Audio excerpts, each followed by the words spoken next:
Buonasera, allora, benvenuti. È un'occasione particolarmente lieta per l'Accademia Nazionale di San Luca trovarci oggi qui per presentare questo nuovo volume delle edizioni nazionali delle opere di Antonio Canova. Come la maggior parte di voi saprà, ma forse non tutti, è un progetto molto importante, direi di grandissimo impegno e di grandissima levatura. Il Comitato Nazionale per le opere di Antonio Canova, l'edizione nazionale, è stato costituito nel gennaio del 1983 e ha un piano dell'opera ampio, ambiziosissimo. Sono ben 24 volumi, di cui i primi 2 sono dedicati agli scritti di Antonio Canova e sono già usciti a partire dal 94, e gli altri sono ben dal numero 3 al numero 23, quindi 20 volumi di epistolari che raccolgono tutto quanto è stato possibile finora reperire delle relazioni, delle comunicazioni, di tutti i rapporti complessissimi a vari livelli che Canova ha intrattenuto nel corso della sua carriera. Una figura ovviamente di interesse inesauribile, perché nel riunire il suo talento artistico, che ovviamente era l'inizio e anche il corpus, diciamo, della sua carriera, però si è anche battuto, si è cimentato per tutta la vita anche per un ruolo istituzionale nel quale anche iscrivere la sua attività di artista, ma non solo per la sua attività di artista, ma proprio per quella di conservatore di un patrimonio storico-artistico, un patrimonio monumentale, quello di Roma, che per lui aveva un valore culturale fondamentale, soprattutto vivendo in anni di profondo travaglio storico, quale è stato appunto il passaggio dal Settecento all'Ottocento, quindi poi tutte le vicende napoleoniche, nelle quali lui ha rivestito ruoli estremamente complessi e difficili da mettere a fuoco. Quindi questo straordinario strumento che si è venuto delineando in tutti questi anni, ormai 30, proprio 30, dal 94 a oggi possiamo dire, è servito proprio a mettere a fuoco tutti quegli angoli che era impossibile poter conoscere della sua carriera, anche rispetto appunto alla realizzazione di opere, rispetto ai rapporti con i suoi committenti, ai rapporti con il contesto, dai carteggi con i toni più o meno personali fino ai carteggi, quelli più di carattere istituzionale, viene fuori un personaggio complesso che si deve ogni giorno misurare con delle realtà in profondo cambiamento. E che indubbiamente aveva anche delle capacità e delle doti diplomatiche di straordinario livello, perché ha saputo barcamenarsi nel giro di poco tempo con contesti soprattutto politici di segno contrario, però potendo sempre affermare la sua, in qualche maniera il suo primato, se vogliamo, culturale, e quello della difesa in fondo del patrimonio monumentale di Roma, per la quale lui si è speso in ogni modo. Naturalmente per l'Accademia Nazionale di San Luca, che ha partecipato e ha collaborato a questo lungo progetto, è un'occasione speciale, perché Canova ha rivestito un ruolo importantissimo, essendo stato presidente dell'istituzione dal 1810 al 1814 e poi diventando principe perpetuo, carica che viene data a lui per seconda volta nella storia dell'Accademia, dopo quella che era stata di Carlo Maratti all'inizio del Settecento. Quindi 2 figure che diventano ineludibili. Dopo di Canova la carica del massimo rappresentante dell'Accademia sarà quella di presidente, non sarà più il principe. Lui sarà l'ultimo principe perpetuo dell'Accademia.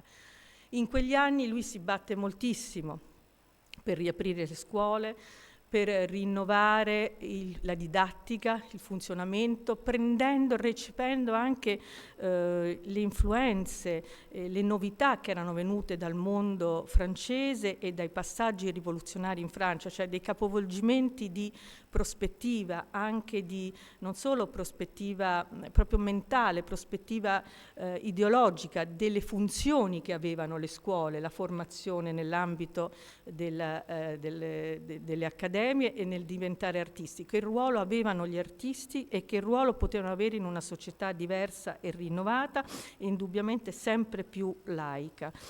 Un'esperienza che lui, per esempio, si esprime prendendosi carico di generazioni di giovani artisti in accademia proprio in quegli anni e negli anni di questo carteggio del 1812.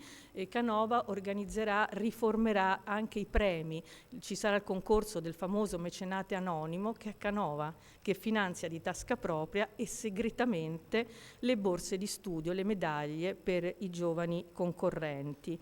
E così interviene un po' in tutti i campi, in tutte e tre le discipline che sono alla base dell'Accademia di San Luca, cercando di portare dei rinnovamenti, delle riforme, ma soprattutto allargare l'accesso dei giovani e la possibilità di poter usufruire al massimo livello della formazione offerta in accademia. L'accademia era chiamata a un ruolo sempre più importante nel contesto romano, soprattutto negli anni del governo francese. All'accademia verranno dati dei fondi straordinari, dovrà sovrintendere alle politiche di restauro, alle politiche di tutela, dovrà sovrintendere ai nuovi scavi, nonché all'arte contemporanea, perché l'Accademia di San Luca guarda sempre alla contemporaneità, è l'Accademia della contemporaneità, ha sempre una contemporaneità a cui rivolgersi e che nel tempo si storicizza e quindi parla al suo passato, guarda al suo passato che era stato a sua volta una contemporaneità.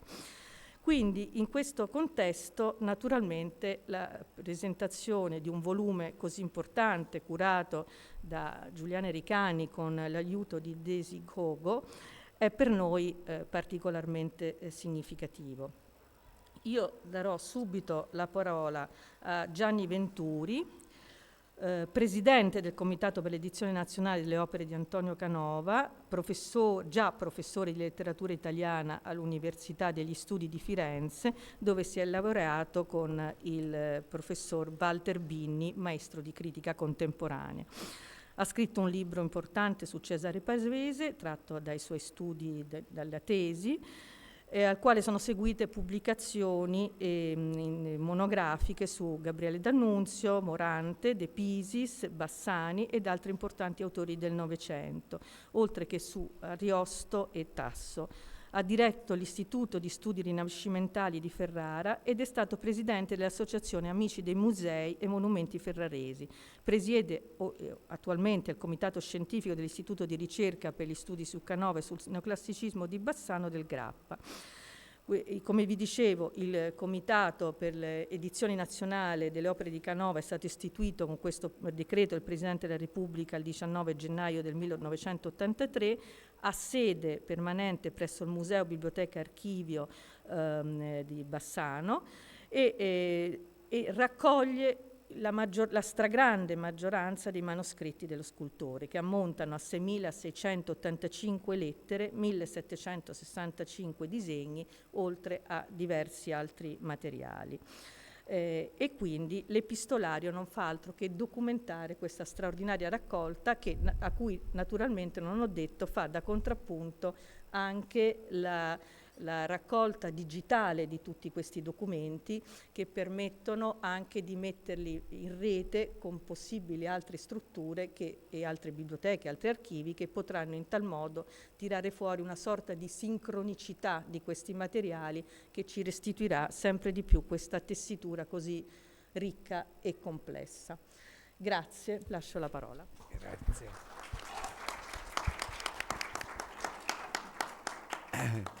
Ringrazio per le parole lusinghiere. Un'unica precisazione a cui tengo molto tra le così diverse e a volte strane coincidenze di lavoro e di studio, non va dimenticato che in questi anni sono co-curatore con la professoressa Portia Previs del Centro Studi Bassaniani di Ferrara, allogato in quella meravigliosa casa cinquecentesca Minerbi del Sal, che è una delle glorie e delle bellezze della pittura ferrarese del Cinquecento. Alcune cose vanno detto mentre mi appresto giustamente a lasciare quel posto che con tanta passione ho ricoperto, perché Canova e come mai Canova. Le cose sono veramente strane. Per 30 anni della mia vita, sui Colli di Bellosguardo, avevo di fronte la casa dove Ugo Foscolo andava a passare le sue vacanze da poveretto, e quindi così. Nel mio studio su Lungarno Corsini ero vicino all'Istituto di Studi Francesi, che appunto ricordava la moglie di Alfieri e quindi la canoviana per eccellenza.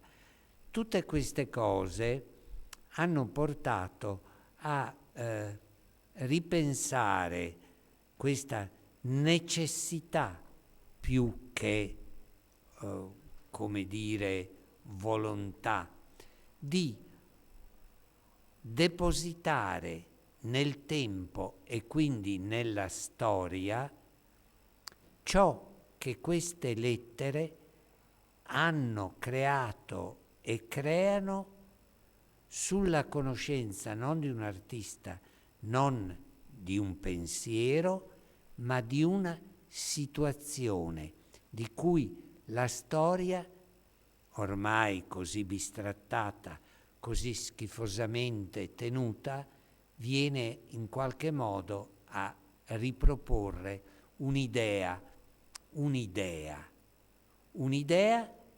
che si fa cosa? Un'idea perché da quelle lettere nascono poi quelle virgolette cose che sono quelle opere di cui Canova diventa depositario e autore. Questo è il momento più forse fondamentale della ricerca che noi vogliamo e abbiamo voluto con dispendio di energie non da poco pensare, e bisogna dire che il volume curato dall'amica Ericani oggi potrebbe apparire sovrabbondante visto il numero di pagine, ma che sono ancora troppo poche. Purtroppo occhiuti personaggi del Ministero hanno detto: troppe pagine, troppa roba, dovete tagliare, che purtroppo dimostra un concetto di cultura che non è che faccia molto onore. Infatti noi abbiamo spiegato che le note e tutto ciò che comporta rimangono come necessità di ricreare la storia. Sarebbe bastato, che so, prendere le carte, sbatterle dentro a qualche computer e farle così, senza note eccetera. E allora dove rimane quello che ai miei tempi si chiamava l'idea, il senso, e soprattutto una parola che i miei adorati amici neoclassici, anche perché devo dire una delle cose a cui tengo di più, la mia vita ha fatto sì che io diventassi il figlio adottivo di coloro che erano i discendenti di un certo signore che si chiama Leopoldo Cicognara. Ora pensate cosa vuol dire. E a me sono state affidate dall'inizio tutto ciò che questa straordinaria famiglia, la famiglia Maffei Giglioli, ha tenuto da conto e ha permesso di pubblicare. Allora, non stiamo a fare le sviolinate. L'unica cosa che mi sento di dire è che a questo punto il senso ancora di creare libri. Dicono, nessuno legge più, e chi se ne frega, leggeranno solo quei pochi che perpetueranno il tempo e la storia. Non c'è da pensare che i ragazzetti, i ragazzuoli o i vecchiacci o i vecchietti i libri li disprezzino o li tengano male. Chi se ne importa? L'importante è un'altra cosa, che il libro come oggetto tangibile, come capacità di creare e di fare, ha in sé ciò che un'unica parola può esprimere, cioè la verità. E la verità è ciò che ci fa essere uomini e non animalacci. Grazie.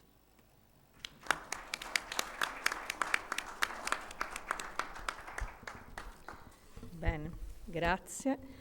Passiamo la parola all'autrice del volume, che è Giuliana Ricani, che dal 2002 al 2015 è stata dirigente del Comune di Bassano del Grappa, l'area terza cultura, direttore del Museo Biblioteca Archivio, e ha organizzato più di 15 convegni e 20 mostre di livello nazionale ed internazionale, riallestendo sedi museali e aprendone nuovi di musei, tra i quali il Museo Remondini a Palazzo Sturm nel 2007, premiato dall'ICOM nel 2010. È membro del Comitato per le edizioni nazionali delle opere di Antonio Canova e ha pubblicato nel 2019 la corrispondenza, l'epistolario del 1811 che qui abbiamo presentato, e nel 2023 la corrispondenza, appunto, quella che stiamo presentando adesso. Dirige con Gianni Venturi la rivista internazionale Studi Neoclassici. Grazie. Quello che resta della rivista. No, perché di Serie A. Sì, Serie A, sperando che continuino i soldarelli a farcela avere. È vero, Strinati? No, quello è ormai il maximum. Vabbè. Per fortuna abbiamo un editore intelligente. Inizierò dando un po' di numeri. Antonio Canova, Epistolario 1812, il 14° volume dell'edizione nazionale delle opere di Antonio Canova, trascrive 607 lettere, di cui 19 in forma di allegato e 10 inserite in appendice. La prima del 1 gennaio, l'ultima del 31 dicembre del 1812. Lo illustrano 50 immagini dei personaggi presenti nell'epistolario, delle opere dell'artista, particolari delle lettere stesse. Solo 460 erano le lettere nel database raccolto dall'edizione e messo a disposizione mia e di Desicomo. Davanti perché non si sente. Cosa succede? Dove essere verde. E non ricomincio però. Solo 460 erano le lettere nel database raccolto dall'edizione e messo a disposizione mia e di Desicogo 3 anni fa. Va ricordato che a Desicogo dobbiamo, prima di questo lavoro, la scansione dell'intera corrispondenza canoviana della biblioteca di Bassano del Grappa, ora disponibile online, che costituisce con le sue 6.668 lettere, gli appunti e gli altri scritti, la base per qualsiasi ricostruzione della personalità dell'opera dell'artista, oltre che la ragione stessa dell'edizione nazionale. A parte singole lettere rinvenute in rete e o segnalate da colleghi, i 3 nuclei che hanno offerto il maggior numero di lettere inedite per questo volume sono l'Accademia Nazionale di San Luca a Roma, il Fondo Masson della Biblioteca Thiers di Parigi e l'Archivio di Stato di Napoli. Si è già accennato nell'introduzione del volume relativo alla corrispondenza del 1811 quanto importante sia stato lo spoglio dell'archivio di questa istituzione per la storia del ruolo avuto da Canova negli scavi e nei restauri dei monumenti romani, finanziati e diretti grazie ai fondi messi a disposizione da Napoleone su esplicita richiesta di Canova con il decreto di Saint-Cloud del 6 novembre 1810, oltre a quelle relative a Canova, direttore generale dei musei romani, e per i suoi rapporti personali e istituzionali con Martial Daru, responsabile della politica napoleonica a Roma, quale intendente della Corona del Dipartimento del Tevere. Il ritrovamento della busta 55 del Fondo Ministero per gli Affari Interni, prima appendice dell'Archivio di Stato di Napoli, pesantemente rilavato a seguito dell'incendio del deposito dell'archivio appiccato dai tedeschi nel 1943 e non ancora cartolato, ha consentito di integrare giorno dopo giorno le vicende del trasferimento a Napoli del modello del cavallo per la fusione in bronzo di quello che sarebbe dovuto essere il monumento equestre dell'imperatore Napoleone, diventato poi il monumento equestre a Ferdinando II, rivelando in questo caso la complessità della macchina burocratica dello Stato francese nel Regno di Napoli. La verifica poi del Fondo Masson della Biblioteca Thiers ha individuato le minute della corrispondenza di Martial Daru e ha consentito di integrare la già vasta corrispondenza di Canova con l'amministrazione francese, le 85 lettere già pubblicate nell'epistolario del 1811, edito nel 19, e di fare opportune aggiunte al database del 1812. Le minute di Daru hanno posto anche interrogativi che non mi risultano mai emersi nella bibliografia né italiana né francese sul ruolo che Martial Daru, plenipotenziario di Napoleone a Roma, affidava nell'ambito dell'espletamento delle proprie funzioni alla propria corrispondenza e se tale attenzione era praticata da altri protagonisti della politica napoleonica in Italia, Tournon, Mioli, Pierre-Noël Daru, Champagny, Zurlo, Vaccari, per citare solo alcuno di loro. La complessità dell'epistolario canoviano era chiara già nel 1976 a Hugh Honor, che ricordava: "The letters of Antonio Canova are often quite unusually revealing, not only for an understanding of his own life, work and opinions, but for his whole period", affermava Hugh Honor. Erano tempi antesignani per la nascita dell'edizione nazionale, nata come sappiamo nell'83, ma segnavano l'inizio della riconsiderazione critica dell'opera dell'artista. Complessità di verifica e di analisi culturale in senso lato che si aggiunge al complesso lavoro di reperimento, come si è già visto solo parzialmente portato avanti nel primo decennio dell'edizione nazionale, e che va di volta in volta integrato con le nuove ricerche e scoperte, al difficile lavoro di trascrizione per il periodo napoleonico complicato anche da una maggiore presenza e non solo di lettere ma anche di corrispondenti francesi, ma soprattutto dalla presenza di tante minute di difficilissima comprensione e trascrizione, ma fondamentali per capire l'immediatezza del pensiero e del sentimento di Canova. I corrispondenti finora individuati per il 1812 sono 164. Non potendo citarli tutti, mi limiterò a una veloce carrellata ai ritratti, a non tutti, dei principali protagonisti dell'epistolario del 1812. Cominciamo dal protagonista assoluto, Antonio Canova, che si presenta con il proprio autoritratto, eseguito nei modi di uno dei suoi ritratti ideali, che in questo stesso 1812 cominceranno ad essere consegnati, e con un documento fondamentale per la comprensione del suo carattere, il giuramento a Napoleone, rimandato per quasi un anno e siglato il 19 marzo 1812. Io sottoscritto, giuro obbedienza alle costituzioni dell'impero e fedeltà all'imperatore e re d'Italia. Fu fatto a Roma il 19 marzo 1812, signé Antonio Canova, Veneto.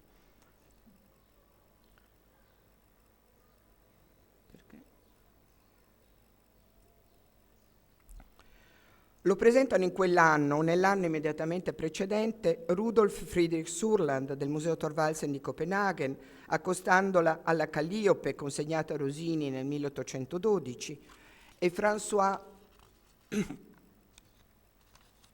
Xavier Favre del Museo Favre di Montpellier, che lo accosta al grande capolavoro della Venere consegnata alla Tribuna degli Uffizi nel maggio del 1812.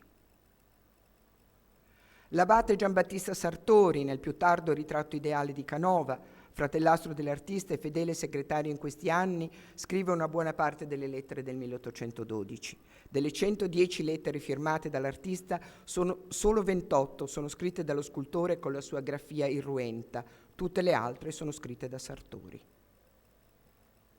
Napoleone Bonaparte, le cui repliche in gesso divengono una costante dell'atelier canoviano nel 1812. Joséphine Beauharnais, l'amata prima moglie di Napoleone, che nel 1812 ragiona sulla consegna e commissiona attraverso Casimir Guyon de Montlivaud, intendant général de la Maison de l'Impératrice, del Paride, della danzatrice con le mani sui fianchi,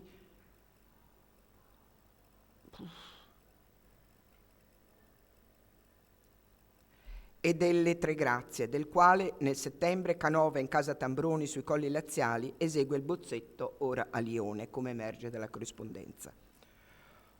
Giuseppe Tambroni, che fonda nel 1812, chiama Canova a dirigere l'Accademia d'Italia in Palazzo Venezia, e Teresa Cuti Tambroni, musa delle Tre Grazie.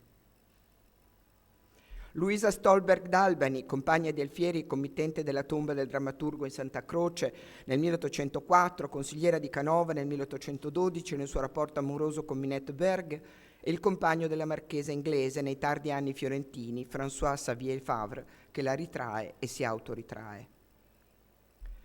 Eugène de Beauharnais, viceré del Regno d'Italia, qui con la moglie Augusta Amalia Ludovica di Baviera, è responsabile attraverso il ministro Luigi Vaccari delle complesse vicende della collocazione nel 1812 del bronzo con la statua di Napoleone come Marte pacificatore nel cortile del Senato a Milano, del modello in gesso a Brera, e conclude i pagamenti per il Teseo in lotta con il Centauro. Giovanni Battista Sommariva, vivace corrispondente dell'artista e committente della Tersicore, con la quale è ritratto da Proudhon nel 1813. Il conte Giacomo Benedetto Mellerio, committente del cenotafio dedicato allo zio Giambattista e all'amata moglie Elisabetta Castelbarco Visconti Simonetta Mellerio, i cui modelli portano la data del 1812. Andrei Kirillovich Zazumovsky, rappresentante diplomatico dello zar presso la corte degli Asburgo, in un ritratto di Lampi il giovane, committente della danzatrice con i cembali, ora a Berlino, e di numerosi gessi per il suo palazzo di Vienna. Elisa Baciocchi Bonaparte, Granduchessa di Toscana, accoglie la Venere nel maggio del 1812 e commissiona a Canova il suo busto ritratto, non ritrovato, la statua che diverrà la Polimnia e disegni delle capigliature femminili antiche, come emerge dalla corrispondenza di quest'anno. Marzio Mastrilli, marchese di Gallo, plenipotenziario di Murat, a Napoli, al quale Zurlo, ministro delle finanze del Regno di Napoli, riferiva le decisioni prese in relazione al modello del monumento equestre di Napoleone da fondersi a Napoli. E per finire gli amici.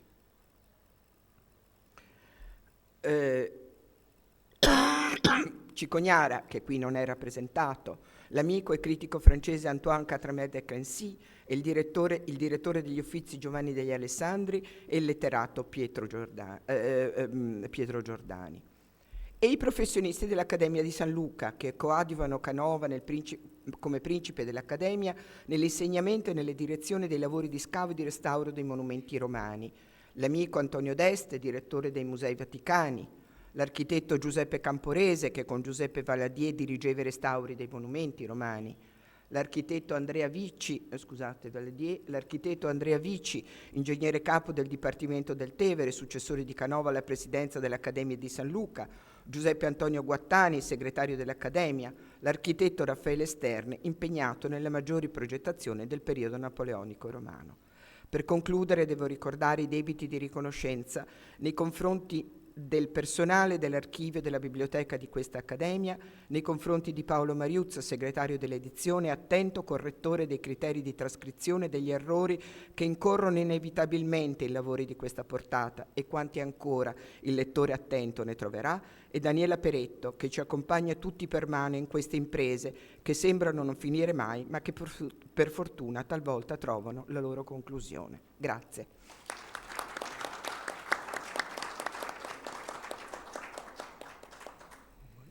Avrei un dubbio linguistico. Dimmi.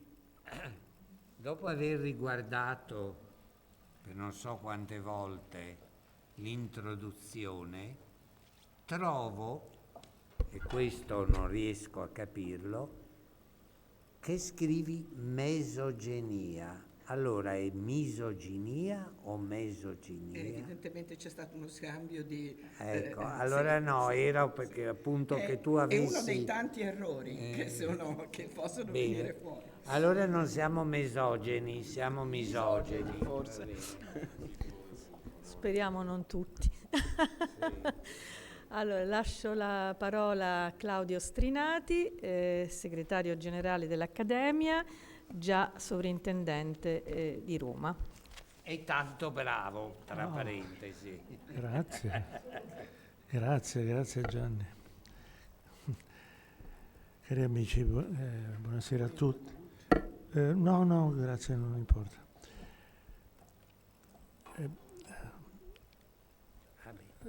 Naturalmente per noi altri che siamo in questo momento, anche Carolina, io e altri, che siamo incardinati all'Accademia, l'Accademia di San Luca, naturalmente ciò che concerne Canova e quindi la presentazione di questo libro monumentale ha una sorta, come dire, di valore aggiunto, non saprei trovare un'espressione forse confacente. In effetti una cosa che va detta e che è significativa, l'Accademia di San Luca è tra gli enti sostenitori della pubblicazione dell'edizione nazionale e quindi ha un coinvolgimento notevole, ma certamente un coinvolgimento, diciamo così, che in parte è emotivo, in parte culturale. Ancora adesso è molto forte. Pensate, mentre preparavamo questa serata,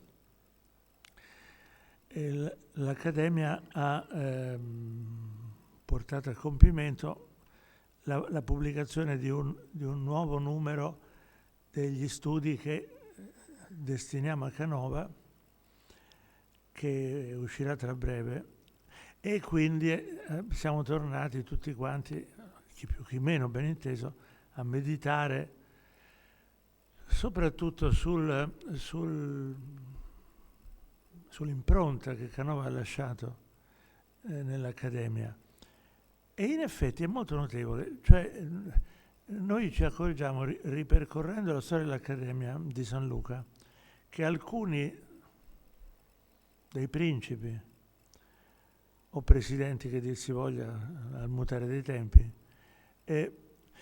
hanno davvero plasmato in qualche modo la mentalità, la struttura dell'Accademia. E Canova molto, anche se rispetto al tempo di Canova le due funzioni fondamentali dell'Accademia Nazionale, oggi Nazionale di San Luca, non esistono più, e cioè la didattica e la tutela, un punto che nell'attuale ordinamento della nazione italiana ha un qualche senso. E perché? Perché bene o male alcuni fondamenti della didattica dell'arte, degli artisti, che al tempo di Canova furono perfezionati in modo rimarchevole, sia dal punto di vista dell'organizzazione, diciamo, del piano degli studi, diremmo oggi, sia da quello dei finanziamenti, della capacità delle scuole di funzionare sulla base di un forte sostegno pubblico, da un lato, e dall'altro la competenza massima nel campo tecnico degli accademici, dedicata per volontà del Canova certissimamente, anche prima e anche dopo di lui, ma anche qui Canova ha tracciato un po' la strada maestra, nel campo della tutela.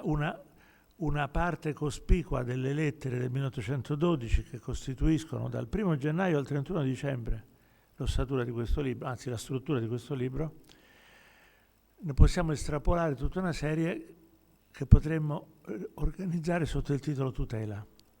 Ma tutela non soltanto intesa come la messa a punto di idonei strumenti, perché consideriamo che l'anno 1812 dal punto di vista della storia della tutela a Roma ha una importanza monumentale, perché c'è stato il terremoto e i segni del terremoto e le provvidenze da prendere, gli interventi più o meno urgenti, sono disseminati lungo le lettere che noi possiamo, molte delle quali non sono del Canova, ma sono, diciamo, rapporti veri e propri dei grandi tecnici, tra cui Giganteggia Camporese, ma molti altri poi, e dei restauratori, degli accademici che con più attenzione si dedicano a questo. E è molto interessante notare come il grande afflato morale che in quella fase storica, in questo senso il terremoto in qualche modo dà una spinta, no? Una reazione, diciamo, che va al di là della tecnica, ma l'esigenza del salvataggio di ciò che è sul punto di collassare, in certi momenti anche ha collassato. E questa unione del grande afflato morale e però di una serratissima dialettica interna tra tecnici ed esperti di sovente altissimo livello che confliggono tra loro. Cioè l'accademia è profondamente conflittuale al suo interno, ma nel contempo è profondamente unita verso l'obiettivo. Questa è una lezione molto interessante, eterna potremmo dire. E se noi leggiamo con la debita attenzione, cosa che io ho fatto fino a un certo punto, devo dire sinceramente, perché la mole colossale del libro mi ha, non mi ha aiutato alla necessaria concentrazione. Non mi vergogno a dire che molti temi mi sono forse sfuggiti, tuttavia forse alcuni dati essenziali non mi sono sfuggiti. E pensando a quello che è adesso il ruolo dell'Accademia, che annovera al suo interno oggi personalità che ben possono dialogare, come dire, non parlo ovviamente di me, ma insomma con pari dignità e certamente pari impegno, col grande impegno di quel momento, e in effetti nell'attuale assetto del nostro paese tutto questo non conta niente oggi. Cioè oggi l'Accademia Nazionale di San Luca è una struttura che non incide minimamente sul piano didattico, o per meglio dire incide attraverso attività come quella che stiamo facendo in questo momento, e soprattutto non ha nessuna possibilità di un dialogo costruttivo e positivo per la nazione nel campo della tutela.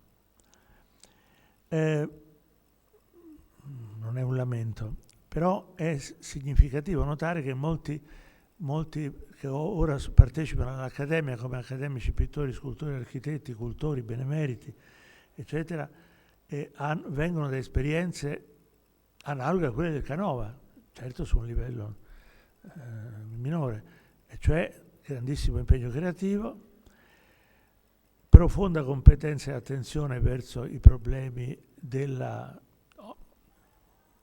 potremmo usare per Canova i termini di oggi, tutela, valorizzazione, e malgrado a livello di singole persone questa comunità di intenti esiste, non può esistere però sul piano pratico. Ma perché dico questo? Perché in effetti leggendo le lettere, e soprattutto alcune, si ritorna a meditare su quel grande principio che Canova sviluppò. Non è stato lui a portarlo, però indubbiamente lo ha portato a un livello altissimo, che è quello della dedizione totale dell'artista o del conservatore all'accademia, cioè fino al punto da identificarvisi e da sovrapporre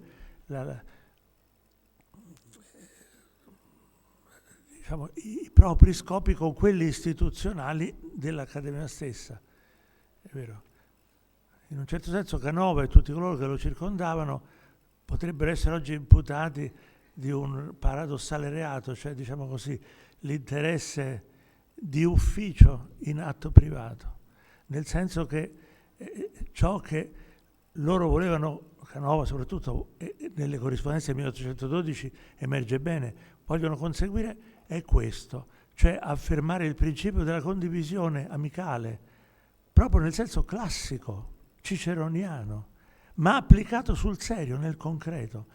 E è molto interessante meditare su il modo di rapportarsi di alcune personalità cruciali rispetto a quell'anno, perché quell'anno era un anno di crisi enorme, finanziaria, delle politiche di conservazione, direi anche un po' della produzione. Mancano i soldi, mancano i fondi. C'è un appoggio sostanziale, diciamo napoleonico, ma le politiche e i rapporti dell'Accademia vanno molto al di là. E Canova in quell'anno manifesta moltissimo quella sua mirabile dimensione che è la solidarietà più totale, l'adesione più profonda allo spirito dei grandi committenti e anche un profondissimo scetticismo sulle vere intenzionalità di chi, diciamo così, comanda e tiene le redini del potere. E anche un profondo scetticismo sulla maturazione del linguaggio artistico. Perché in effetti, leggendo queste lettere, noi ci rendiamo conto che siamo in una fase storica che da un certo punto di vista rappresenta anche un altro tipo di crisi, cioè la crisi del concetto stesso di perfezione e di raggiungimento compiuto dell'ideale classico.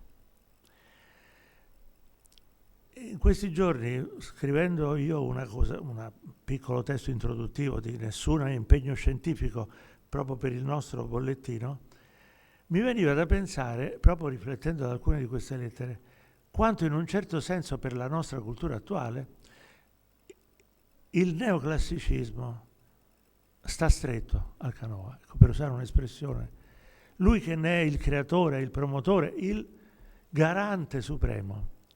Di fatto però esprime una sorta di grande dubbio etico, estetico, filosofico che in queste lettere emerge in un modo.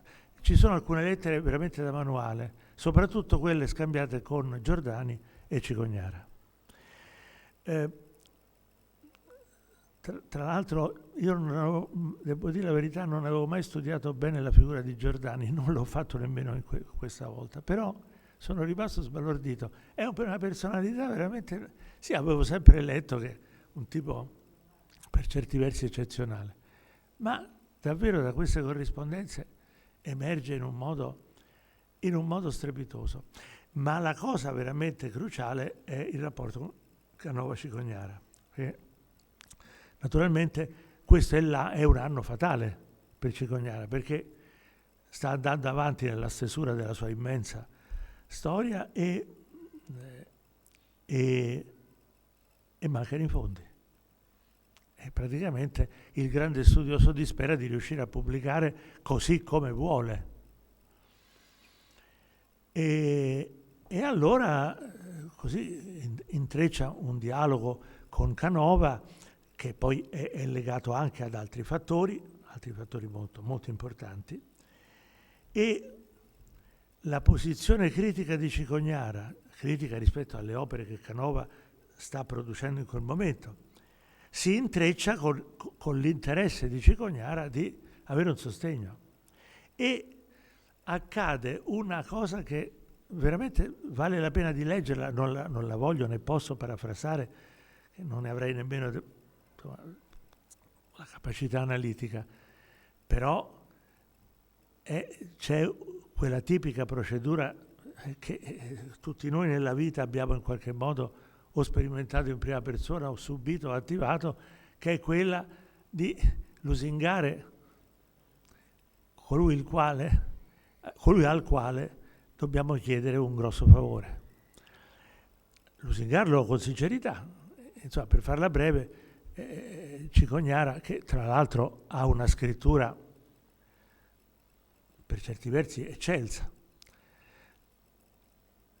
e allora a un certo punto Cicognara scrive, a proposito, vede la testa di Elena donata, che è stata donata a Isabella Teotochi Albrizzi, e scrivendo a Canova fondamentalmente per ottenere un sostegno economico alla storia dell'arte, probabilmente la scultura fa un ragionamento che alla fine è puerile, cioè più lo elogio e più è probabile che se gli chiedo un sogno economico farà in modo di certo che me lo dà. Invece si sbaglia di grosso, che Canova in realtà non è permaloso, ma ha una sorta di latente scetticismo comunque verso se stesso e verso gli altri. Per cui Cicognara dice, tanto fa una analisi mirabile di questa testa, e però gli scappa una gaffe clamorosa, che effettivamente è esilarante leggere adesso. Fa un commento che non si potrebbe immaginare più letterato, ma anche competente stilisticamente dall'altro. È una lettura magistrale di quell'equilibrio mirabile del Canova, riconosciuto da Cicognara, da Giordani e da tutti, tra la venustà e la pudicizia, tra il controllo supremo della ragione e l'effusione di un sentimento intenso e profondamente vissuto. Canova è in un perfetto equilibrio di tutte le componenti espressive che non possono non essere presenti in un'opera d'arte. Ecco appunto il neoclassicismo. E allora Cicognara dice, commenta la testa e dice è assolutamente perfetta, dice, tranne un particolare nell'occhio, così, dice, che io penso sia dovuto però a una svista dell'esecuzione, perché mi pare strano che in questa visione così sublime, perfetta, eccetera, un occhio rechi una impronta un po' troppo incisiva che compromette in qualche modo quel supremo equilibrio dello sguardo olimpico che è invece la quintessenza della sua arte, caro maestro. Quindi è chiaro che le sarà scappato, però questo nulla toglie. Dice, poi, insomma, per farla breve, il terzo volume che sto scrivendo adesso è tutto dedicato a te, mio caro Canova, però non abbiamo i soldi per pubblicarlo, datti una regolata, insomma. Naturalmente c'è una serie di lettere, ma quella mirabile è quella conclusiva, in cui Canova dice, figuriamoci, dice, ma se non sono disponibile a trovare dei fondi, perché metterli io, dice, poi francamente mi imbarazza un po', dice, voi scrivete il terzo volume tutto dedicato a me, fate un peana, io mi imbarazzo, mi vergogno, non lo merito, e i malevoli potrebbero pensare che io pago il libro perché voi parlate bene di me. Questo non è degno dell'altissimo concetto della dignità degli studi e dell'arte che noi abbiamo. E poi, dice, poi mi permetta un'osservazione, carissimo e amatissimo amico, voi credete che quel particolare della testa della Dana sia una svista, ma quello è stravoluto, l'ho fatto proprio, sono io che ho spinto, ho voluto centrare quel particolare punto proprio perché lì risiede la quintessenza della mia espressività, che non è inerzia, ma è fremito interiore. Per cui, caro Cicognara, tu mi lodi tanto, ma vedo che non mi capisci. E allora ecco un punto cruciale, perché come si capisce veramente quella dimensione del neoclassico che Cicognara stesso sta consolidando e indubbiamente in una visione. E Giordani, che è molto più diretto, e in una lettera lo dice chiaro.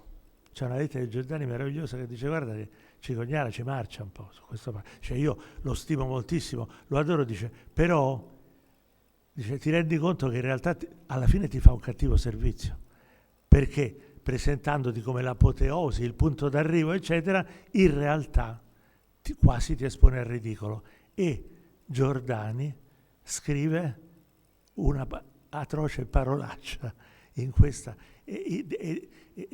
diciamo, inveendo contro nessuno, semplicemente che mi ha lasciato di stucco, perché la prosa così regolamentare, eccetera, di colpo diventa amicale, spiritosa e estremamente sincera. E questa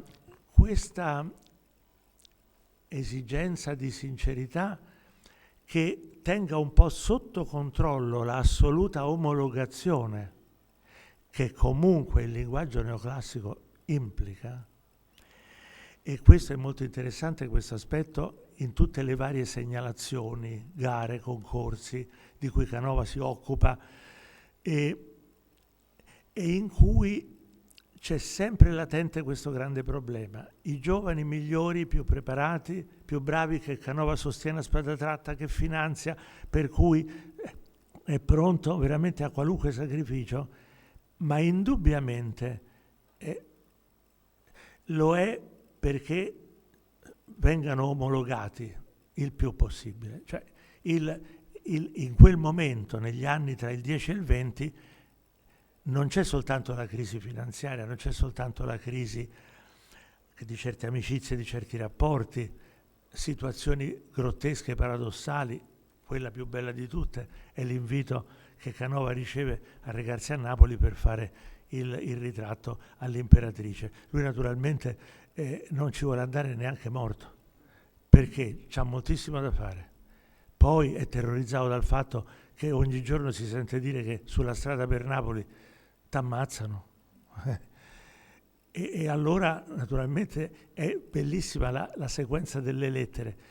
Nella prima Canova riceve l'invito, dice: sono onoratissimo, è il sogno della mia vita, non chiedo di meglio, però adesso magari proprio subito non posso, c'ho da consegnare 1000 cose. Da Napoli gli rispondono: ma certo maestro, si immagini, ci dica però quando viene, insomma, ma c'è un paio di mesi. Dopo un paio di mesi Canova si accorge che sente delle voci che coloro che viaggiano nella tratta Roma-Napoli nella migliore delle ipotesi vengono derubati e nella peggiore vengono assassinati e buttati lì, eccetera. E allora dice: ma io mi preoccupo, dice: cerco di organizzare una scorta. Da Napoli gli rispondono: ma certo, naturalmente. Dice: però la scorta, vediamo, un po' la mettiamo noi, un po' lei maestro, perché mica pretenderà che mandiamo l'esercito a scortarla. E lui sotto risponde dicendo: sì, che lo pretendo, cavolo, sono Canova, l'imperatrice vuole il ritratto. E allora francamente farmi ammazzare per quella bella faccia, no. Al limite, tanto io faccio una cosa ideale, lo faccio a Roma. E finalmente arrivano, viene nominata una guardia particolare da Roma che l'accompagna, e dopodiché sembra la storia dell'armata Brancaleone, perché quando Canova ormai è disperato, deve partire, non c'è niente da fare, arriva la guardia che l'accompagna e Canova si accorge che questa squadra è tipo l'Armata Brancaleone, cioè uno peggio dell'altro. Allora scrive una lettera garbatissima, indignata, dice: beh, scusate, io devo farmi scortare, ma scortare da questi no, cioè o mi scortate sul serio oppure non ci vengo. Poi adesso ormai l'anno sta finendo e ne riparliamo. Ed è meraviglioso perché si vede questo misto di coscienza della propria autorevolezza, della propria grandezza, i dubbi normali di un uomo ragionevole, e nello stesso tempo il fastidio di questo doversi comportare sempre e comunque secondo una certa etichetta, che però un limite ce l'ha, perché farsi ammazzare no, e infatti lui non va. Nello stesso tempo è totalmente dedito agli allievi, individua, altra cosa mirabile che si vede nelle lettere, la sua capacità di individuazione dei grandi valori del suo tempo è sbalorditiva. Gli cominciano a parlare per esempio di Hayez, lui in realtà non lo conosce granché, ma dopo un po' capisce. Non parliamo dell'approccio che ha con Felice Giani, di cui ho sempre pensato che in qualche modo come pittore lui condivida qualcosa, però non avevo mai molto riflettuto. Beh, Giani, insomma, è molto lontano da lui, eppure quando gli arrivano delle sollecitazioni a occuparsi di Giani, eccetera, Canova dice: questo è il più grande del nostro tempo, lo dobbiamo sostenere a tutti i costi, è grandi. Cioè la sua mirabile capacità della colleganza. Bisogna dire una cosa, che davvero non sembra che egli provasse invidia, perché tale è la sua dedizione all'arte e all'amicizia fondata sull'arte, che non ha nessuna preoccupazione di questo tipo. Però una sorta di invidia più profonda, quella sì, cioè non vuole che si esca dal seminato delle strutture che lui ha dettato, e che sono quelle vere, quelle giuste. E questo nel dibattito delle lettere trapela continuamente, è molto complesso seguirlo, però vale la pena, perché la lettura di queste lettere dà una lezione profondissima sull'uomo, ma quello tutti i volumi, e però appunto su questo grande momento di snodo nella storia della cultura, diciamo, classicheggiante romana, il rapporto naturalmente con quella francese. E qui tutte le problematiche della conservazione, della tutela, eccetera, meriterebbero un discorso a sé, ma naturalmente meritano semplicemente la lettura del volume e effettivamente una tempo e voglia di riflettere, perché indubbiamente l'edizione nazionale è, ormai possiamo dirlo, è lo strumento principe. Questo volume certamente lo è lo strumento principe per entrare in quella mente veramente eccelsa, e da un lato di grandissima semplicità, un carattere diretto e spontaneo, dall'altro però consapevole di rappresentare una grandissima svolta nella storia dell'arte universale, da cui abbiamo appunto l'Accademia ancora avverte questo sentimento, questo pensiero. Grazie.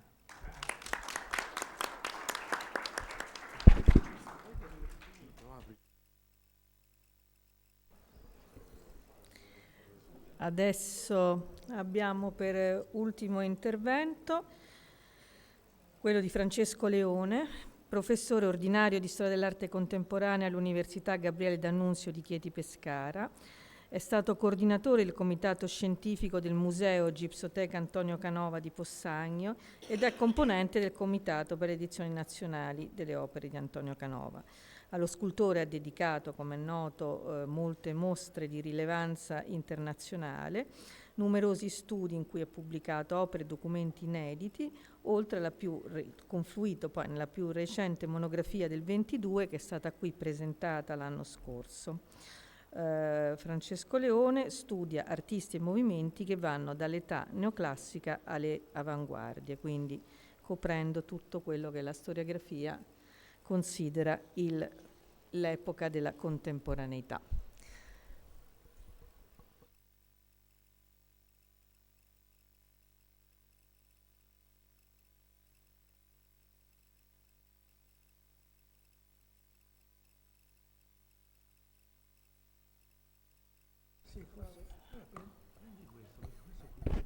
Questo sì. Voilà, abbiamo risolto. Allora, Giuliana, studiosa concreta com'è, ha inanellato, ha messo a terra, oggi si dice così, una serie di numeri che sono impressionanti, no? Con questi volumi dell'epistolario.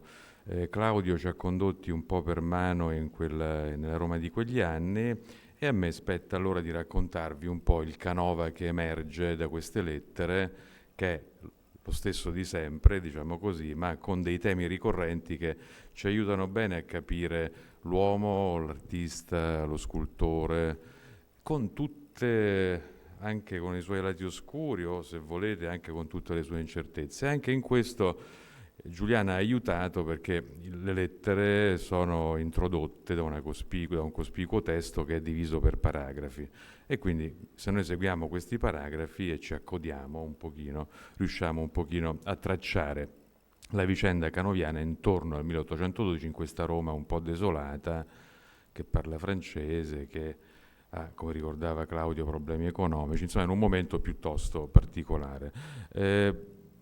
Uno dei paragrafi più importanti, secondo me, è quello che si intitola La personalità di Canova. E Giuliana prende a riferimento una lettera di Canova in risposta a Cicognara, che naturalmente ha elogiato la Venere italica che stiamo vedendo appena arrivata agli Uffizi, quella Venere italica dinanzi alla quale Foscolo, prima nel suo diario e poi nelle lettere ad alcuni amici, così confessa di aver avuto la voglia di toccare, tanto gli era parsa viva. E allora Canova risponde così agli elogi di Cicognara: le belle e graziose osservazioni che fate sulla mia Venere mi toccano il più riposto angolo del cuore. E se voi crescete un palmo quando sentite parlare di me con amore e bontà, io ne cresco 10 ogni volta che mi sento lodare da un amico sincero e candido come voi, senza insuperbirmene però, perché non credeste mai che io uscissi dei gangheri e mi scordassi le debolezze e i difetti veri che in buona misura so e conosco d'avere anche io. Canova non sta fingendo, non è falsa modestia, è un uomo corroso dai dubbi, dalla perfezione del lavoro, da questa dedizione che ricordava anche Claudio, che lo ha accompagnato per tutta la vita e che lo ha tenuto attaccato al marmo e allo scalpello fino all'ultimo giorno della sua esistenza. Quando andrà via da Roma alla fine dell'estate del 22, prima di andare in Veneto, a Possagno e poi a Venezia per lasciare questo mondo, entrerà nello studio con l'amico fidato Antonio D'Este e gli dirà: ma chi finirà mai tutti questi lavori? La sua mania unica e vera è rimasta per sempre il lavoro. 1811, Giordani e Roma, ce lo racconta Giordani, nel panegirico d'Antonio Canova, mai concluso, pubblicato una prima volta nel 1856, fanno una gita ad Albano e passano una giornata bellissima su cui poi torneremo, e Canova, rientrando nello studio di oggi via Canova, apre le porte e dice: oggi non ho lavorato nulla. Il suo problema appunto è il lavoro. Questo rodersi dentro sul lavoro è una costante della vita di Canova e compare in moltissime lettere. Se andiamo all'immagine successiva, molti anni indietro, 1794, Canova ha finito un capolavoro che è appunto quello che state vedendo, Adone e Venere, per un committente napoletano, Francesco Salsa di Berio. L'opera è accolta a Napoli addirittura con gli vengono tolti i dazi doganali purché quest'opera entri nel regno di Ferdinando IV. Canova scrive ad un amico che si chiama Giuseppe Foschi, un amico che l'aveva molto aiutato quando lui era arrivato a Roma nel 1779, che Canova aiuterà a sua volta fino agli ultimi dei suoi giorni, mandando una pensione mensile in un ospedale così di lungodegenza, diremmo oggi, di Palermo, dove Foschi era andato a trascorrere gli ultimi momenti della sua vita, appunto aiuterà lui fino alla morte e poi anche la sorella. E Canova scrive così a questo Foschi: ho finito sì il gruppo del Marchese Berio e mi dispiace di averlo finito, tanto era il piacere con cui mi vi occupava. E l'opera e il committente non potevano essere di maggior genio. È una lettera per certi versi struggente. L'opera perché ho potuto sfogarmi sul nudo, il committente perché ho trovato uno di quei pochi uomini che possono meritare il titolo di amatori. A voi solo, a cui per lungo uso sono avvezzo a svelare il mio cuore, mi fo lecito di dire che effettivamente mi sia riuscito di fare qualcosa di buono, Essa, l'opera, è stata applaudita. Fin qui non vi è cosa che da consolarsi. Dove però dovete pianger me, così è che me ne sono in segreto applaudito anche io.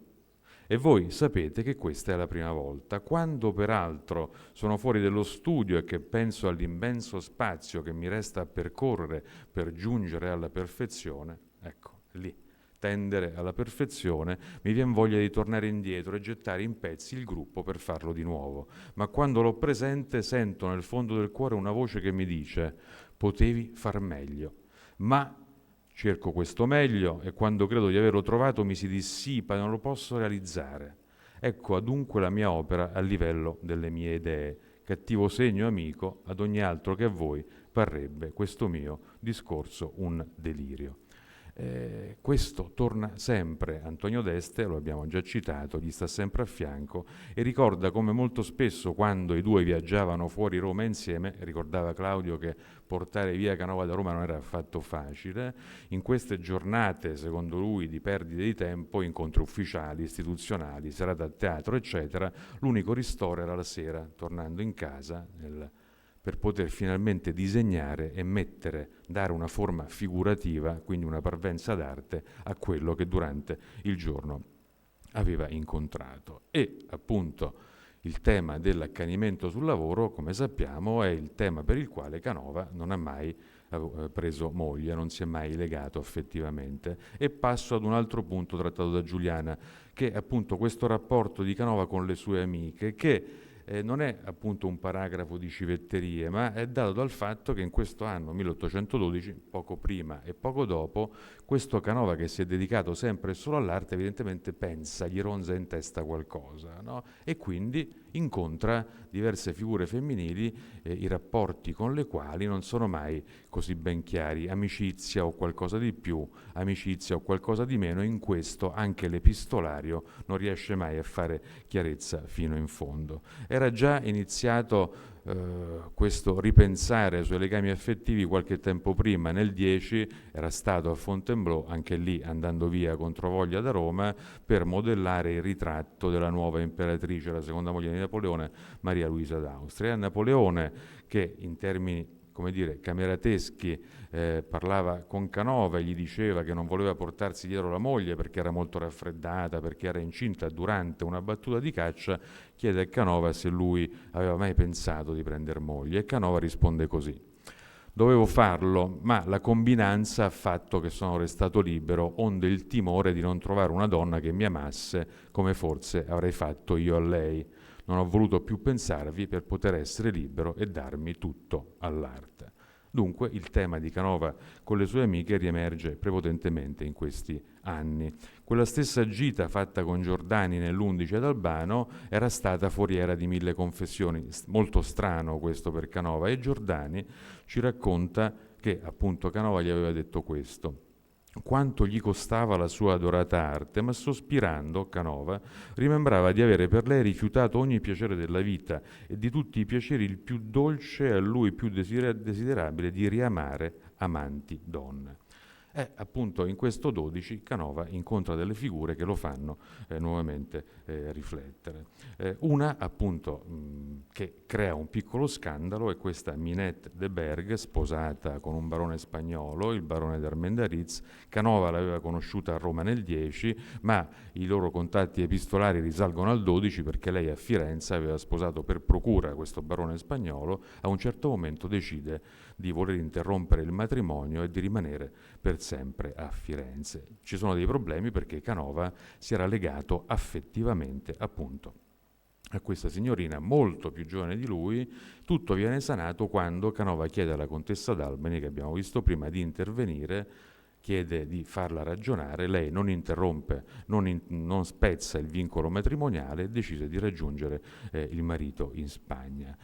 Appunto l'intermediario, il confidente a Firenze di questa vicenda è Giovanni degli Alessandri, a Roma è l'onnipresente fratellastro di Canova, che è appunto l'abate Sartori, che è ha sempre è una figura piuttosto controversa, non emerge mai con estrema chiarezza. Il tema per lui era tenersi il fratello sempre vicino il più possibile e magari anche evitare questo matrimonio che doveva essere in qualche modo scongiurato. Ma soprattutto Sartori deve mettere quiete su tutto e a un certo momento scrive alla contessa d'Albani a Firenze il 28 agosto del 12 mettendo bene in chiaro le cose.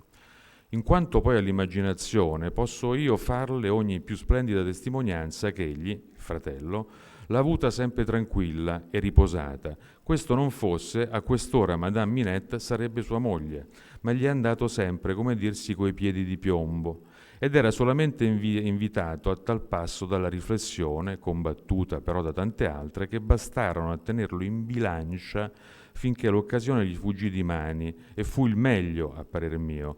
Si accerti pure che io le parlo il vero, e questo che ora le scrivo mi risovvengo d'averglielo detto più volte anche di persona. Il passare dallo stato di libertà a quello di schiavitù, il matrimonio è una forma di schiavitù per l'abate Sartori, gli fece sempre una paura grandissima e per questi vantaggi avesse avuto davanti agli occhi si è ritenuto sempre indietro e ha governato con ragione il desiderio, quindi ha anteposto la ragione, forse quella neoclassica, alle passioni. Lo stesso anno viene fuori un'altra figura, questa Delphine de Sabran, la marchesa di Custin, che lui incontra a Roma. Ci sono anche qui delle lettere, lei scrive delle lettere, Canova ricambia con un disegno del suo autoritratto, un mazzo di violette, una ciocca dei suoi capelli, e lei riscrive così: Je garderai bien soigneusement ses cheveux, ce sera pour moi un vrai relique. Dunque, intorno allo studio e alla casa di Canova ruotano questi personaggi, ma l'incontro più importante, per rimanere a questo tema e poi passare ad altro, è quello con Juliette Recamier, che avviene l'anno seguente, 1813. Juliette era venuta a Roma perché, in quanto amica di Madame de Staël, era stata costretta a lasciare Parigi, dove farà ritorno soltanto nel 1825. Chateaubriand ci scrive questo: scrisse che Canova la ricevette la prima volta nel suo studio comme une statue grecque che la France rendait au Musée Vatican. E nelle Mémoires d'Outre-Tombe Chateaubriand ci racconta dei quadretti molto significativi. In quell'estate del 13 Canova ospitava la Juliette Recamier ad Albano, spesso Canova finiva di lavorare intorno alle 7 di oggi, diciamo al tramonto, e poi in carrozza la raggiungeva ad Albano perché potessero pranzare insieme. E Chateaubriand, con molta poesia, ci dice questo. Sta parlando di questa casa con questa magnifica vista appunto ad Albano. La fenêtre à balcon de sa chambre était une de ces grands croisées peintres qui encadrent les paysages. Elle s'ouvrait sur les ruines de la ville de Pompée. Au loin, par-dessus des oliviers, on voyait le soleil se coucher dans la mer. Canova revenait à cette terre. Ému de ces beaux spectacles, il se plaçait à chanter. Avec un accent vénitien et une voix agréable, la barcarolle au pescatore dell'onda. Madame Recamier l'accompagnait sur le piano. L'auteur de Psyché de la Madeleine se déclait à cette harmonie et cherchait dans les traites de Juliet les types de la Béatrice qu'il rêvait de faire un jour. Il busto, lo state vedendo, Canova in quell'estate del 13 in effetti modellò il busto di Juliette Recamier come Beatrice, glielo offrì nel 1814, pare che Juliette non fosse contenta, rimase nello studio per molti anni, gli fu aggiunta appunto la corona di ulivo che vedete e ultimata dopo la morte di Canova, probabilmente tra il 22 e il 24, da un lavorante dello studio. Fu l'Arbade Sartori a regalarla a Juliette Recamier e inviarla a Parigi con queste parole: sopra Candido Vel, cinta d'oliva, donna m'apparve, cioè con i versi appunto danteschi.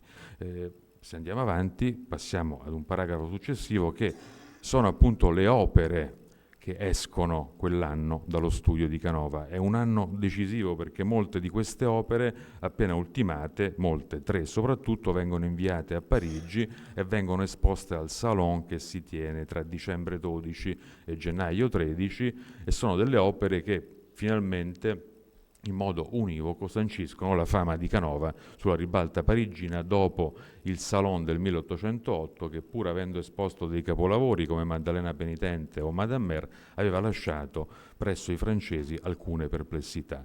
Una lettera di Sartori pubblicata da Giuliana all'abate Daniele Francesconi ci dice cosa esce dallo studio.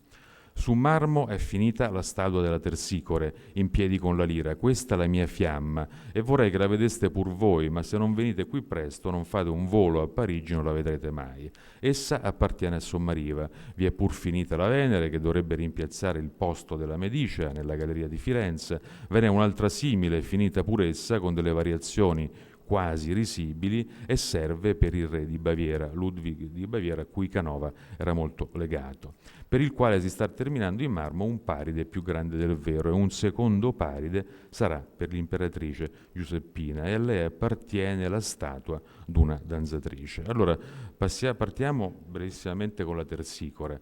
Perché? Perché è una scultura molto importante che va a Giovanni Battista Sommariva. Vi mostro il gesso che in questi giorni, per una mostra bellissima inaugurata la settimana scorsa, è stato riallestito a Villa Carlotta. Questo Sommariva che possedeva già 3 capolavori canoviani: il Palamede, appunto la Maddalena Penitente, e l'Amorino, oggi conservato a Bologna.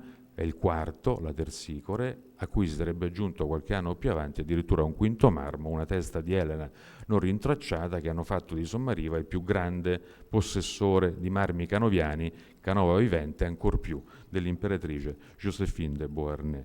Dunque è una scultura importante. Sartori la definisce la mia fiamma, Canova in un'altra lettera la definisce la sua opera preferita, ma soprattutto quando ne parla con Sommariva la definisce la sua figlia primogenita, motivo per cui in questo epistolario meraviglioso tra Canova e Sommariva il furbo banchiere milanese chiama Canova suo suocero, lui si definisce il genero, la figlia e la sposa, quindi in un tema di familiarità che la Tersicore ha in qualche modo aperto tra lo scultore e il committente. Un'opera fondamentale perché, come ci dice Cicognara, è l'opera in cui Canova dimostra la sua sapienza nel far panneggio, ed è un'opera fondamentale diventata così iconica da vedersi destinato il frontespizio di un codice, di un testo di danza fondamentale che è quello del coreografo Carlo Blasis, il Codice di Tersicore, pubblicato a Londra nel 1828. Va a finire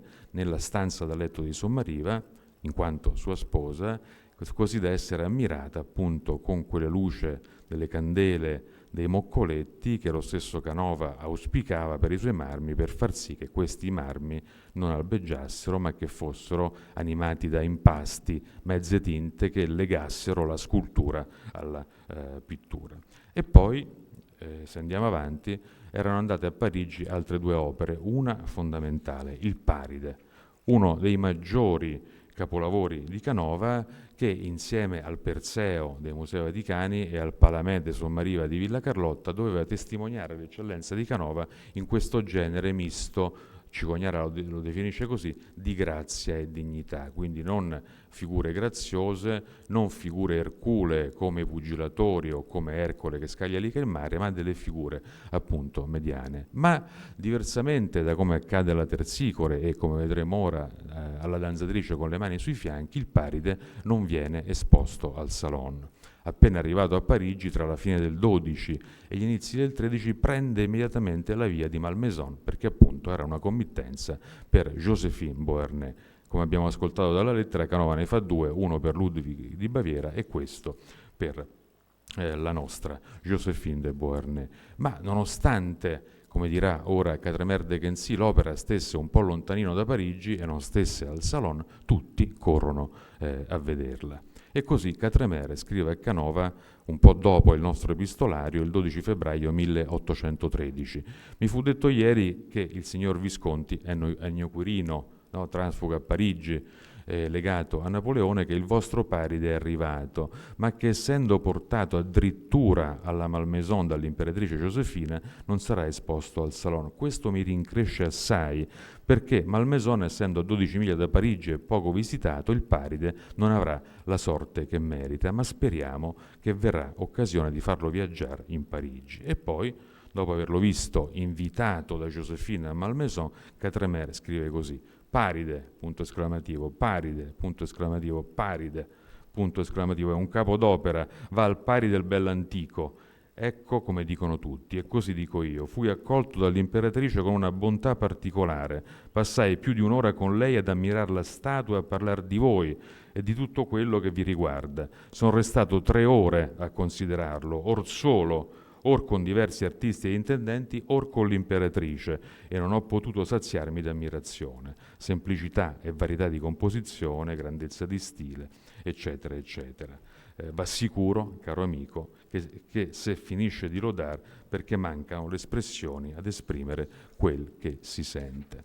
Anche Cicognara avrebbe visto il marmo a casa di Joséphine de Beauharnais alla Malmaison nel 1813, e anche lui naturalmente lo avrebbe molto ammirato. Ma un'altra opera su cui velocissimamente mi voglio fermare è naturalmente La danzatrice con le mani sui fianchi, la prima delle 3 mani sui fianchi di Dolmento e con i cembali. Anche questa è per l'imperatrice, per Joséphine, ma anche questa, come la Tersicore, prima di andare a Malmaison, si ferma appunto al Salon.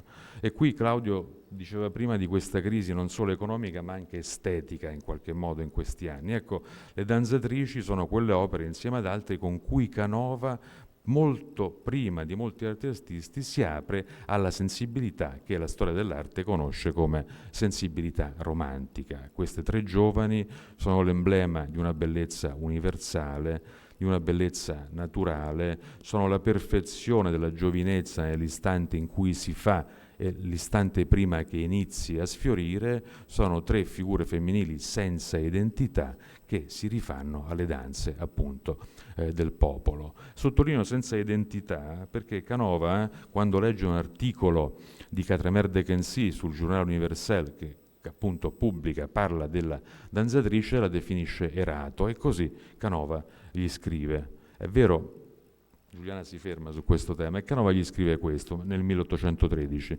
Io non l'ho mai chiamata per tal nome, scrive Canova a Quatremer, e se avessi voluto farne una musa l'avrei tenuta d'uno stile più severo e meno elegante e grazioso. Bensì è vero che io dissi che si sarebbe potuto nominarla anche Erato, la musa della danza amorosa, ma non intesi mai di appropriarle tale dignità.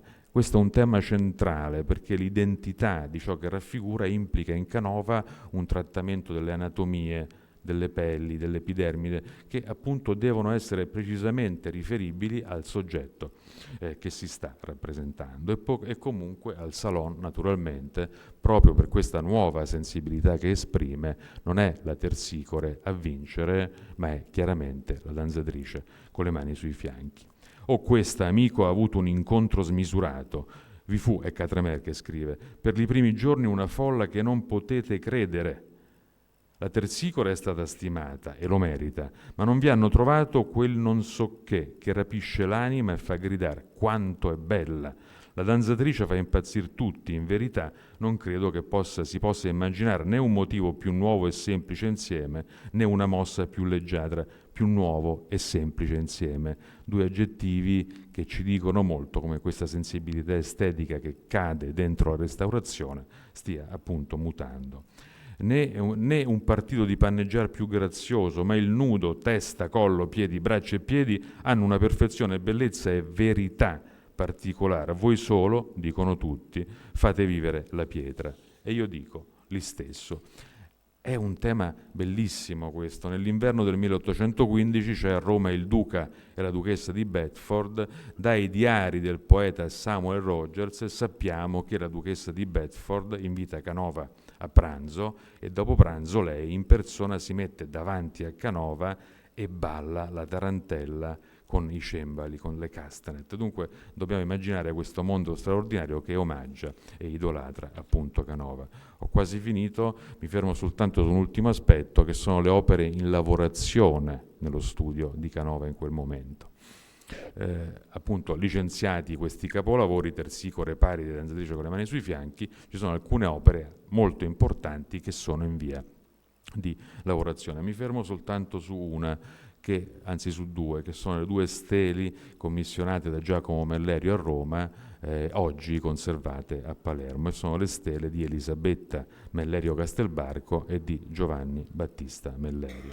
7 febbraio 1810, Giacomo Mellerio è a Roma insieme ad un giovane amico che si chiama Antonio Rosmini e scrive alla sorella dopo una visita allo studio di Canova: oggi mi sono trattenuto lungo tempo nello studio di Canova, ove tra le altre opere ho veduto una bella Maddalena per la viceregina, Maddalena penitente, ed un modello gigantesco di Teseo che uccide il centauro, oggi a Vienna, opera comandata da codesto governo. Ho pure veduto con piacere il mausoleo finito per l'Alfieri, quello per l'arciduchessa ed un altro superbo d'una spagnola. Il dolore che ne è così bene espresso in tutta la fisionomia che non ho potuto trattenere le lacrime. Mellerio è a Roma per lenire i suoi dolori. Ha perso 3 delle sue 4 figlie. Nel 1808 ha perso lo zio Giovanni Battista, l'uomo che adottandolo quando aveva 2 anni gli aveva cambiato la vita. Gli lascia un patrimonio di 12 milioni di lire austriache, proprietà, residenze, tra cui appunto la villa di Gerno in cui le 2 stele che ora vedremo andranno a finire. L'anno dopo perde anche la moglie Elisabetta Castelbarco mentre partoriva uno appunto dei suoi figli, e qualche anno dopo addirittura avrebbe perso anche l'ultima figlia, Giovannina Mellerio, ma questo va oltre i nostri confini. Il rilievo che lui ha visto e che lo fa piangere qual è? È questo che stiamo vedendo noi ora, cioè il fronte di un sarcofago con il compianto di Mariana di Silva e Waldstein, contessa de Haro, una signorina di 17 anni che era morta nel sonno. La madre, la marchesa di Santa Cruz, voleva commemorarla con un'opera sepolcrale importante, un grosso sarcofago poggiato su un doppio podio che doveva avere davanti appunto questo bellissimo rilievo. Come doveva essere il monumento, lo vedete nell'immagine successiva, è un'incisione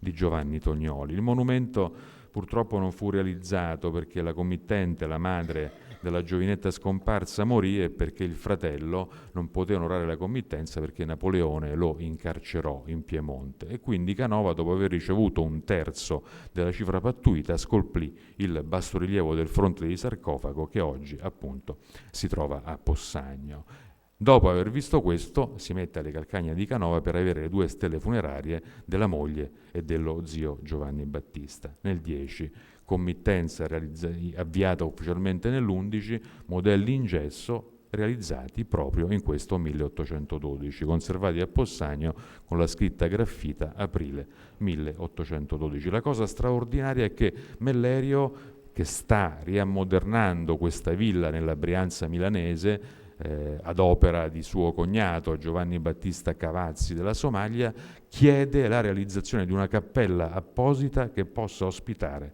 queste 2 opere. Quindi il display dei marmi canoviani in questo momento è qualcosa di sorprendentemente nuovo, una cappella privata fatta, immaginata per accogliere queste 2 opere che arrivano finalmente nel 1814. E lui, Mellerio, scrive così: ieri l'altro fu per me un giorno di ansietà e di consolazione, perché giunti felicemente i 2 monumenti al loro luogo destinato, volli io stesso assistere all'apertura della cassa e al trasporto, al primo rimirarli nei piansi di tenerezza, tanto bene espresso vidi il mio dolore in quelle figure veramente animate. L'anno dopo le 2 sculture furono sistemate nella cappella, rimasero lì a lungo. Mario Prats le vide in quel posto nel 1962, tra allora e il 1975, quando la villa passò al Credito Italiano, le 2 stele furono asportate, ricomparvero a Palermo pronte per l'esportazione. Il sovrintendente di allora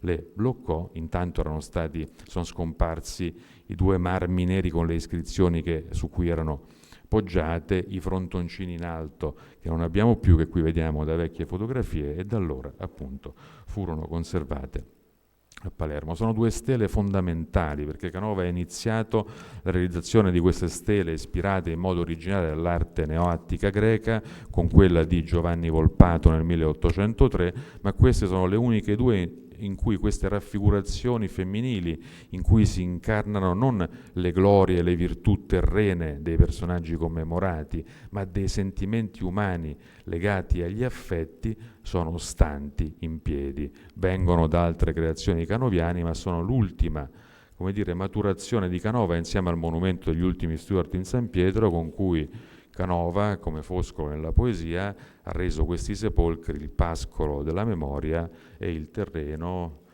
di quell'oblio che non ci sarà, perché resisterà a 1000 secoli di silenzio. Grazie.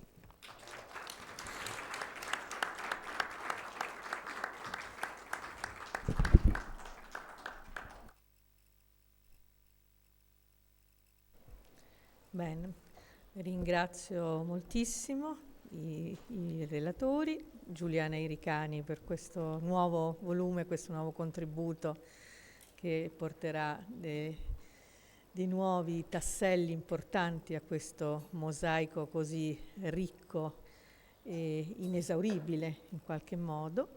Ebbene, vi ringrazio tantissimo e spero presto avere anche il prosieguo dei prossimi volumi.